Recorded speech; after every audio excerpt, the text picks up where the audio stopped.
What's up guys? I hope you are doing well. I am Veer. Welcome to Study IQ. Normally हम जब भी अपना the Hindu का discussion daily करते हैं मॉर्निंग में, तो हम उसमें एक कोटेशन डिस्कस करते हैं। तो इसीलिए मैंने सोचा इस लेक्चर को भी स्टार्ट करते हैं कोटेशन के साथ में, और ये कोटेशन इसी टॉपिक से रिलेटेड है। ठीक है, टॉपिक आप जानते हैं क्या है आज का टॉपिक, कि नोट्स कैसे बनाने चाहिए। तो यही नहीं बताऊंगा मैं आप लोगों को, ये भी बताऊंगा नोट्स क्यों बनाने चाहिए। और ये नोट्स बनाना टाइम वेस्टिंग नहीं होता है, ये टाइम सेविंग होता है। वो कैसे होता है ये भी मैं आप लोगों को समझाऊंगा। तो कोटेशन देख लेते हैं पहले आज की। Do your work your self, be independent. अपना काम आप खुद से करें। अपना काम खुद से करेंगे तो उसके बहुत सारे फायदे होंगे। सबसे ज़्यादा फायदा तो यही होगा, आप लोगों ने कहावत सुनी होगी कि जब भी आप लोग अगर चाहते हैं कि तैरना सीखना है तो पानी में खुद कूदना पड़ेगा। कितनी ही किताबें आप क्यों ना उससे रिलेटेड पढ़ ले, लेकिन जब तक पानी में नहीं कूदेंगे तब तक आपको तैरना नहीं आएगा। इस चीज़ की गारंटी दी जा सकती है लिखकर। ठीक है, कितनी भी किताब पढ़ने के बाद आप तैरना नहीं सीखेंगे, ये एक फैक्ट है। ओके, तो इसीलिए अगर आप लाइफ में सक्सेस होना चाहते हैं, और वो भी अच्छे से सक्सेस होना चाहते हैं, तो उसके लिए आपको अपने कंफर्ट जोन से बाहर आना ही आना पड़ेगा। अपने कंफर्ट जोन से बाहर आकर जो भी किसी एग्जाम को क्लियर करने की रिक्वायरमेंट है उसे फोकस करना ही करना पड़ेगा। और चाहे आप किसी भी एग्जाम को ले लीजिए, अगर आप किसी भी एग्जाम की प्रिपरेशन कर रहे हैं तो नोट्स मेकिंग एक बहुत ही कॉमन सी चीज़ है। वो किसी भी एग्जाम में आप उसको इंप्लीमेंट कर सकते हैं। ऐसा नहीं है आप यूपीएससी की कर रहे हैं तो तभी नोट्स जरूरी हैं, एसएससी कर रहे हैं तो तभी नोट्स जरूरी हैं। तो हर एक एग्जाम के लिए ये जरूरी है, ऐसा नहीं है किसी पर्टिकुलर एग्जाम के लिए जरूरी है। और इस नोट्स मेकिंग में स्टार्टिंग में जो रहता है, आदमी ये सोचता है कि यार बहुत ज़्यादा टाइम बर्बाद हो जाता है। ये टाइम बर्बाद नहीं होता है, ये टाइम सेविंग होता है। ओके, ये आपको जैसे जैसे अब हम आगे चलेंगे आपको समझ में आ जाएगा कि ये कितना टाइम सेव कर सकता है हम लोगों का। तो जो सबसे पहले मैं आप लोगों को बताऊंगा वो ये बताऊंगा कि नोट्स क्यों बनाने चाहिए, क्या इंपॉर्टेंस है नोट्स की। इसके बाद में मैं आप लोगों को बताऊंगा कि नोट्स कैसे बनाने चाहिए। ठीक है, कि हाउ टू मेक नोट्स। इसके बाद में मैं आप लोगों को बताऊंगा कि किसी और के नोट्स क्यों नहीं लेने चाहिए। ये सबसे ज़्यादा खतरनाक चीज़ होती है। जो आप लोग सोचते हैं कि किसी और के नोट्स यूज़ कर लें, इससे ज़्यादा बुरी चीज़ कुछ नहीं है। ये तो मैं आप लोगों को बहुत ही अच्छे से समझाऊंगा अभी, ये आप लोगों को अच्छे से समझ में भी आएगी। लेकिन ये लेक्चर आगे बढ़ाने से पहले मैं आप लोगों को एक छोटी सी कहानी सुनाना चाहता हूं। उससे आप लोग खुद को कोरिलेट भी कर पाएंगे कि अपना काम खुद ही क्यों करना चाहिए और अपने काम को बर्डन नहीं मानना चाहिए। क्यों बर्डन नहीं मानना चाहिए, आगे चलते हैं, आप लोगों को अभी देखने को मिलेगा ये। तो कहानी क्या है, कहानी ये है कि बहुत सारे आदमी एक पर्वत की यात्रा पर जा रहे थे। तो पर्वत की यात्रा पर जा रहे थे तो उसमें बहुत सारे बच्चे भी थे, बूढ़े भी थे, साधु भी थे, तो हर तरीके का इंसान उसमें था। तो वहाँ पे एक औरत भी थी। तो औरत जो थी वो अपनी पीठ पर अपने बच्चे को लिए हुए थी। ठीक है, तो वो ऐसे यात्रा कर रही थी। तो उसकी बराबर में एक साधु चल रहा था। तो साधु जी ने बोला कि बेटी, साधु के पास में एक छोटी सी पोटली थी, कि साधु जी ने बोला कि बेटी ये ऐसा करो, बच्चा मुझे दे दो, तुमको बोझ लग रहा होगा, और ये पोटली तब तक तुम ले लो। तो ऐसा कुछ साधु जी ने उनको बोला। तो उसका रिप्लाई ये आया बंदी का कि देखिए ये जो मेरा बेटा है ये मेरे लिए बोझ नहीं है।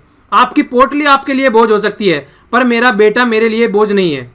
तो इस कहानी से क्या सीख मिलती है? इस कहानी से यही सीख मिलती है कि जो भी आप अलग अलग कोचिंग के नोट्स उठा लाते हैं, किसी दोस्त के नोट्स उठा लेते हैं और फिर उनको पढ़ना स्टार्ट कर देते हैं, वो एक तरीके की पोटली है जो आपके ऊपर बोझ है। और जिस तरीके से आपके हाथ ले लीजिए, पैर ले लीजिए, या कोई भी बॉडी का अंग है, क्या आप लोगों को कभी लगता है कि ये मेरी बॉडी का अंग यार भारी हो गया, आज तो मेरा हाथ इसको उठाकर मैं घर पे ही रख देता हूँ? कभी ऐसी फीलिंग आई है कि आज यार सर में दर्द हो रहा है, सर को आज घर पे ही रख के चला जाता हूँ मैं, बहुत ही बोझ हो रहा है मेरे सर में आज? तो देखिए ये आपकी बॉडी का पार्ट है। आप लोगों ने कभी फील भी नहीं किया होगा कि आपकी बॉडी का कोई भी पार्ट आपको बोझ लगता हो। तो इसीलिए अगर किसी एग्जाम में आप नोट्स बनाते हैं, किसी एग्जाम की प्रिपरेशन कर रहे हैं, तो वो नोट्स बनाना भी ऐसे ही है जिस तरीके से आपकी बॉडी का कोई पार्ट है। ठीक है, इसी तरीके से जिस तरीके से इस लेडी का ये बच्चा है, ये इसको बोझ नहीं लग रहा है, तो उसी तरीके से आप लोगों के लिए भी नोट्स भी उतने ही इंपॉर्टेंट है। और वो एक टाइम वेस्टिंग नहीं है, टाइम सेविंग साधन है। ओके, अब ये मैं आप लोगों को दिखाने जा रहा हूं कि किसी और के नोट्स करना कितना खतरनाक साबित हो सकता है। ठीक है, वो तो आप लोगों को यहाँ पे देखने को मिलेगा, और यही एक एग्जाम्पल नहीं है, और भी बहुत सारे हो सकते हैं इससे रिलेटेड। एक इंसान है जो कि केमिकल इंजीनियरिंग का है, दूसरा इंसान है जो इलेक्ट्रिकल इंजीनियरिंग का है, और तीसरा मैकेनिकल इंजीनियरिंग का है। तो ये तीनों अलग अलग ब्रांच के स्टूडेंट हैं। ठीक है, तो अलग अलग ब्रांच के स्टूडेंट है, तो सबने अपने अपने नोट्स बना रखे हैं। तो देख लीजिए आगे आके ये बंदे, ये सारे अलग अलग बैकग्राउंड से निकल के आए हैं। यहाँ पे चलिए एक बंदा वो भी ले लीजिए जो फिर ये बीए या बीएससी करके आ रहा है। ठीक है, अब ये सारे बंदे निकल के आए, और सारे बंदों ने निकल के आके स्टार्ट प्रिपरेशन कर दी। किसकी? यूपीएससी की प्रिपरेशन स्टार्ट कर दी। ओके, ये सिविल सर्विसेज की प्रिपरेशन स्टार्ट कर दी। तो जैसे ही इन्होंने प्रिपरेशन स्टार्ट करी तो सबने अपने अपने नोट्स बनाने स्टार्ट किए। हालांकि सब स्टार्ट कर रहे, सबने अपने अपने नोट्स बनाने स्टार्ट किए। क्यों? क्योंकि सब सिविल सर्विसेज की प्रिपरेशन कर रहे हैं। ओके, तो इसने अपने नोट्स बनाए, इसने अपने नोट्स बनाए, इसने अपने और इसने अपने। अब ये हर एक बंदा अलग अलग बैकग्राउंड से निकल के आया है। अब मान लीजिए कोई नोट्स में कहीं पे इस तरीके की चीज आ गई कि जो कि केमिकल इंजीनियरिंग से रिलेटेड है, वहां पे कुछ इस तरीके का आ गया, NaCl का फॉर्मूला आ गया।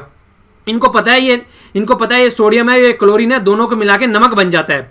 तो इनको पता है कि ये सोल्ट हो गया है, ठीक है। अब ये सोल्ट का फॉर्मूला है, इनको तो पता है, ठीक है। अब ये इनको क्या, इसकी क्या गारंटी है कि जो बंदा नॉर्मल ग्रेजुएशन करके आया, जिसका साइंस बैकग्राउंड नहीं रहा है, उसकी क्या गारंटी है कि उसको ये फॉर्मूला पता होगा, ठीक है। उसकी क्या गारंटी है कि जो भी कंपोनेंट इसमें होते हैं उसको पता होगा?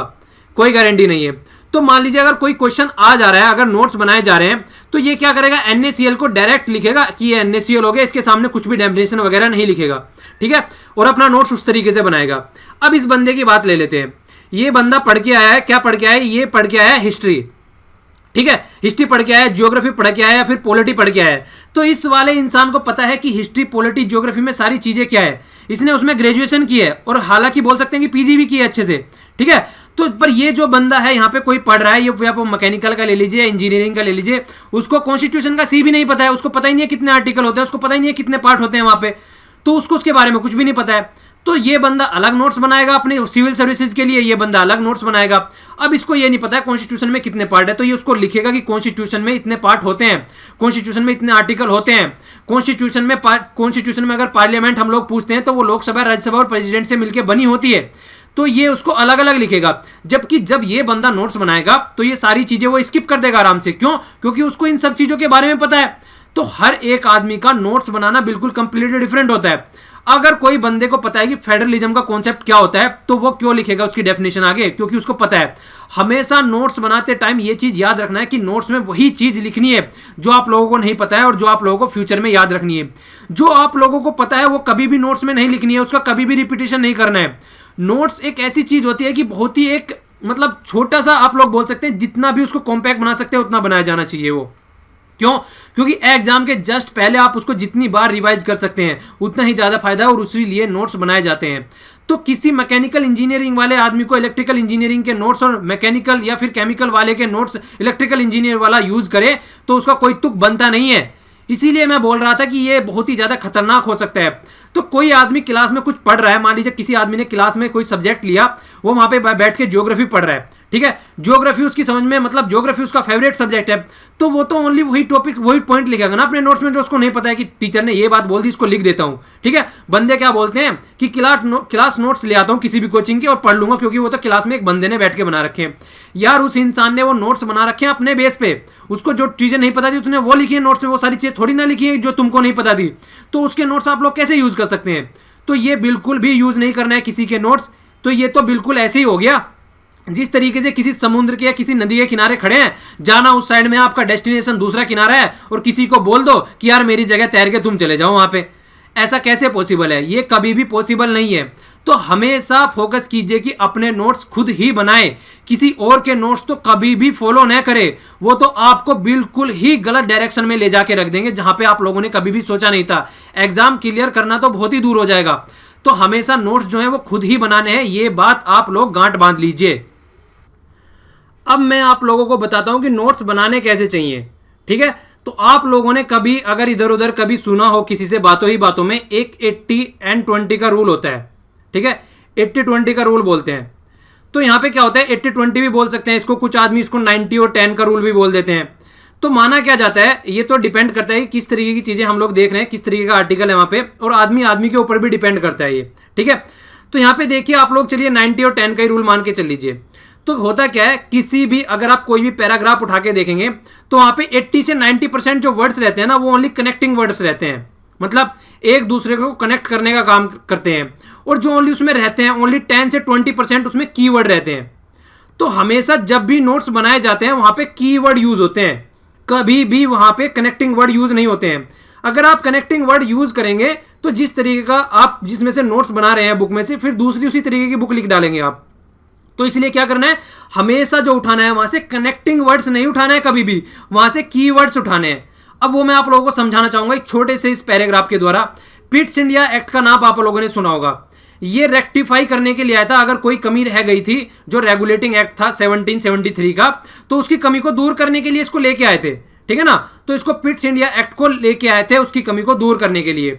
अब आप लोगों को यहां पे लाइन लिखी हुई है, in the bid to rectify the defects of the regulating act of 1773 the British parliament passed the amendment act 1781। तो यहां पे पूरी कहानी लिखी हुई है। तो आप लोगों को क्या लिखना है, पिट्स इंडिया एक्ट के बारे में ये लिखना है सामने, मतलब पहले ये हेडिंग लिख दिया आपने, इसके सामने क्या लिखना है, रेक्टिफाई किसको, रेगुलेटिंग एक्ट। 2 वर्ड लिखने हैं बस, ये बाद में बिड और ये डिफेक्ट ये फलाना ढिमकाना ये कुछ नहीं लिखना है आप लोगों को यहाँ पे, ठीक है। तो इस तरीके से आप लोगों को वर्ड निकालने हैं। अब ये आगे भी लिखा हुआ है, the next important act was the Pitt's India act. मतलब ये सारी चीजें आप लोगों को कभी भी यूज नहीं करनी है। ये सारे कनेक्टिंग वर्ड्स होते हैं जिससे कि एक कहानी बनाई जा सके, ठीक है। अगर मान लीजिए कोई भी एग्जाम्पल इस तरीके का आप लोग लेते हैं तो वहां पे मैक्सिमम वर्ड जो आप लोगों को दिखेंगे 80 से 90% वो कनेक्टिंग वर्ड रहते हैं। तो कनेक्टिंग वर्ड्स को आप लोगों को साइड में उठा के रखना है और ओनली वहां से की पॉइंट उठाने हैं और उनको अपने नोट्स में लिखना है। वो की पॉइंट ही आपको फिर आगे चल के याद रखने हैं और उन्हीं के बेस पे आपके क्वेश्चन सोल्व होंगे आराम से। एक एग्जाम्पल मैं आप लोगों को और देना चाहता हूं इसके लिए। मान लीजिए एक कोई इंसान है, ठीक है, इसको लाइब्रेरी में जाना है पढ़ाई करने के लिए। तो एक कोई इंसान है, वो बाइसिकल पे एक रास्ते से होते हुए एक ब्रिज को क्रॉस करता हुआ, उसके बाद में फिर कोई बिल्डिंग आती है उसको क्रॉस करता हुआ, मतलब गड्ढे वाले रास्तों से होता हुआ लाइब्रेरी तक जाता है।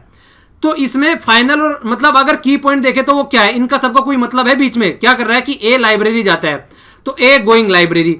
तो इस तरीके से आप लोग 3 वर्ड लिखने हैं यहाँ पे, आप लोगों को पूरी समझ में आ जाएगी कि अब किस तरीके से रास्ते से जा रहा है, गड्ढे वाले हैं उनको कनेक्ट करना, वो सारी चीजें।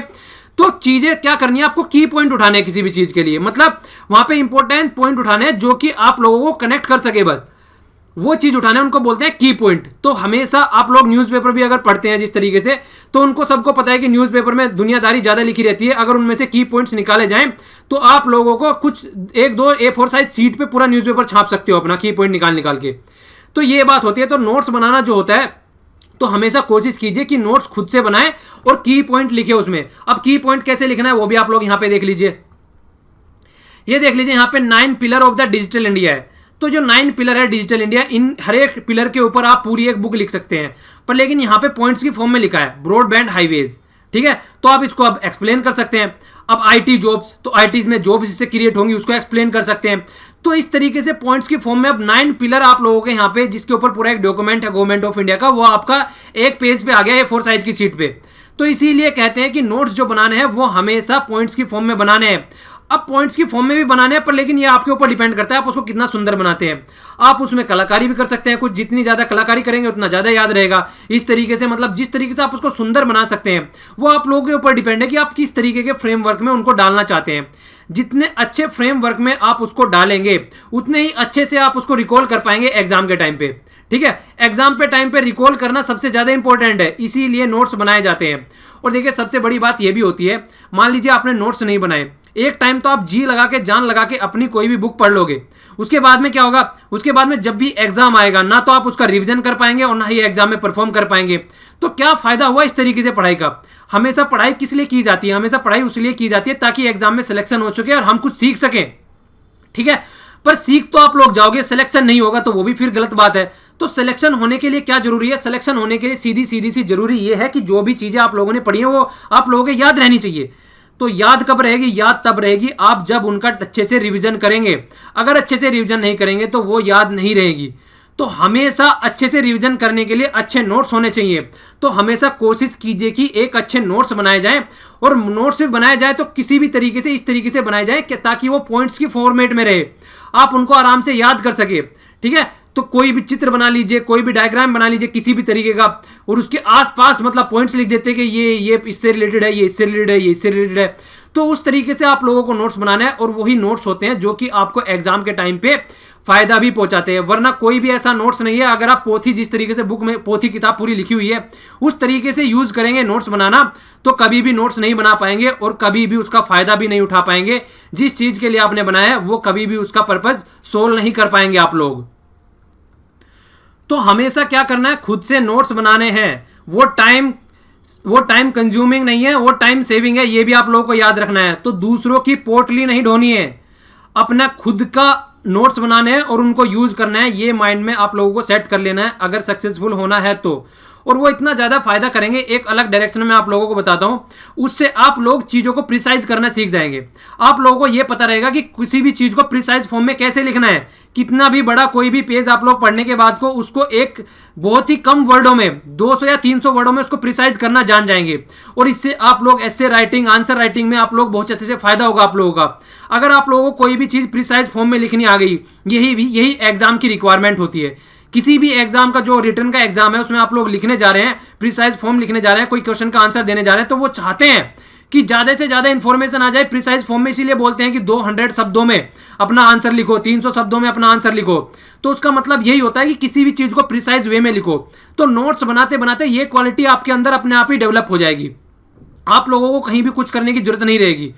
तो कोशिश कीजिए, जैसे न्यूज़पेपर का डिस्कशन जो भी बंदे सुनते हैं, तो वो कोशिश किया कीजिए कि न्यूज़पेपर का डिस्कशन सुनने के बाद में मॉर्निंग में, उसके बाद में अपने खुद के नोट्स बनाइए।